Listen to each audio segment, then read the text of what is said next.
দ্বিতীয় আদম আলাইহিস সালাম, নূহ আলাইহিস সালাম। আদম আলাইহিস সালাম 1000 বছর জীবিত ছিলেন। তার মৃত্যুর পর বহু বছর কেটে যায়। ক্রমশ বাড়তে লাগলো তার বংশধর, তার শয়তানের চক্রান্ত। মানুষ ধীরে ধীরে শয়তানের দিকে বাড়তে লাগলো। শয়তানের চক্রান্তে পড়ে মানুষ আল্লাহকে ভুলে গেল। শুরু হলো মূর্তি পূজা ও নাচ গান। নবীর আনুগণ আল্লাহ মানুষের সুমৃতির জন্য শেষ আলাইহিস সালাম ও তারপরে ইদ্রিস আলাইহিস সালামকে পাঠালেন। এছাড়া কত নবী এলেন, কিন্তু কেউ তাদের কথা শুনল না। তারপর পাঠানো হন এই নবীকে, নূহ নবী আলাইহিস সালাম এর প্রচার। নূহ নবীর মানুষের অন্যায় ও বিচার ও অধঃপতন দেখে ব্যথিত করলেন। সবাইকে আল্লাহর দিকে ফিরে আসতে বললেন, কিন্তু আল্লাহর দিকে কেউ ফিরে আসলো না। মানুষ সে কতবার তাকে বললেন আল্লাহর দিকে তোমরা ফিরে আসো, বলে সে অনেক খারাপ হবে।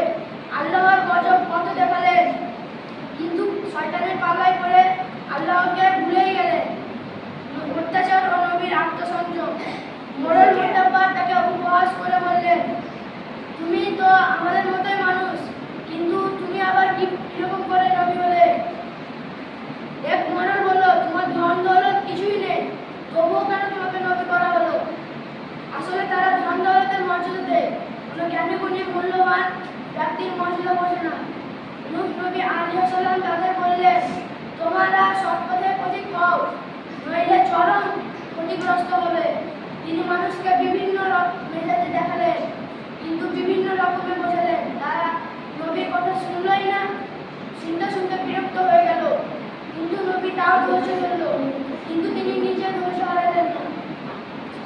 মানুষের কল্যাণের জন্য অক্লান্ত পরিশ্রম করতে লাগলেন, নিজে ধৈর্য লাগালেন নবীদের কাজ।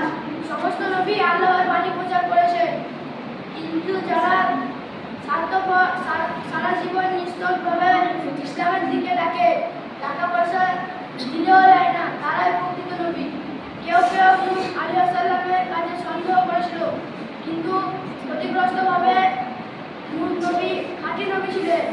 তিনি প্রকৃতভাবে খাঁটি নবী ছিলেন। নূহ নবী কয়েক শত বছর মানুষকে উপদেশ দিলেন, কি তোমরা আল্লাহর দিকে ফিরে আসো, নাহলে অনেক ক্ষতিগ্রস্ত হবে। সতর্কতা ও কাফেরদের হতবারিতা। আল্লাহর নবীকে আযাব সম্পর্কে বললেন, কিন্তু অবগত করলেন।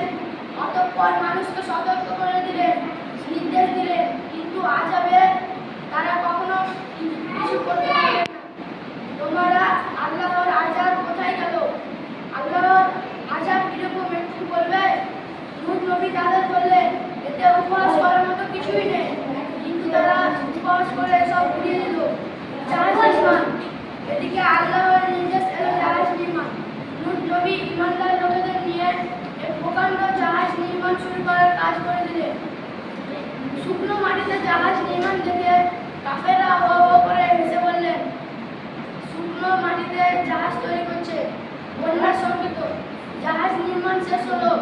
অবশেষে একদিন হঠাৎ রান্নাঘরে চুলোর নিচ থেকে পানি উঠছে।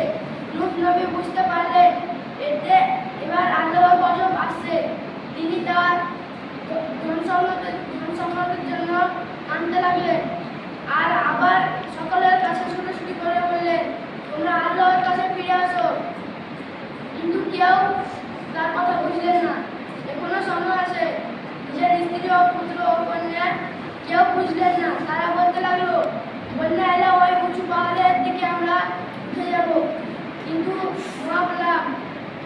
কেউ যখন তার কথা কান দিল না, তখন নূহ নবী ইমানদার লোকেদের নিয়ে জাহাজে উঠলেন। আল্লাহর হুকুম, পৃথিবীতে সকল জীবজন্তু, পশু পাখি, পোকামাকড় প্রভৃতি এক জোড়া হলো, এবং গরু, ছাগল, ভেড়া, মহিষ, গাধা, হাতি, ঘোড়া, উট, বেশি, ভালুক, সিংহ, গন্ডার, চিতা, নেকড়ে, কাক, শিয়াল প্রভৃতি পশু পক্ষী তারা জাহাজে আশ্রয় নিল। এছাড়া নূহ নবীর সব প্রকার গাছ ও পালার একটি করে বিষ তুলে নিল। তারপর মাটি শুরু হলো এক ভয়ঙ্কর তুফান। আকাশ ফেটে অবিরাম বৃষ্টি পড়ছে। মাটি থেকে হু হু করে জল বাইরে হচ্ছে। কেউ পালাবার কোথাও পথ পেল না। যারা চালাক তারা আগে থেকে পাহাড়ে উঠে বসেছিল, কিন্তু আল্লাহর মেহেরবানি ছাড়া কেউ পৃথিবীতে বাঁচতে পারবে না। নূহ নবীর চোখের সামনে তার স্ত্রী ও পুত্রকে ডুবে যেতে দেখে সে আল্লাহর কাছে ফরিয়াদ করলেন, হে আল্লাহ, আমার পুত্র তো আমার সামনে ডুবে মরে গেল, কিন্তু আমার পুত্র তো মারা গেল। আমার আল্লাহ বললেন, হে নবী, কেননা তোমার পুত্র হলেও সে বিপদগামী ও পাপাচারী। তোমার ইমানদার উম্মতরাই তোমার প্রকৃত বংশধর, তারা সবাই রক্ষা পেয়েছে। অবস্থান করে সূরা আন-কাবুত 14 নম্বর আয়াত।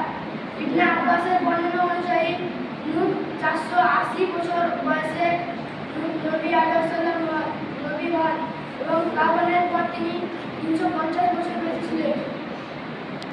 আল্লাহুম্মা সাল্লি আলা মুহাম্মাদি ওয়া আলা আলি মুহাম্মাদ কামা সাল্লাইতা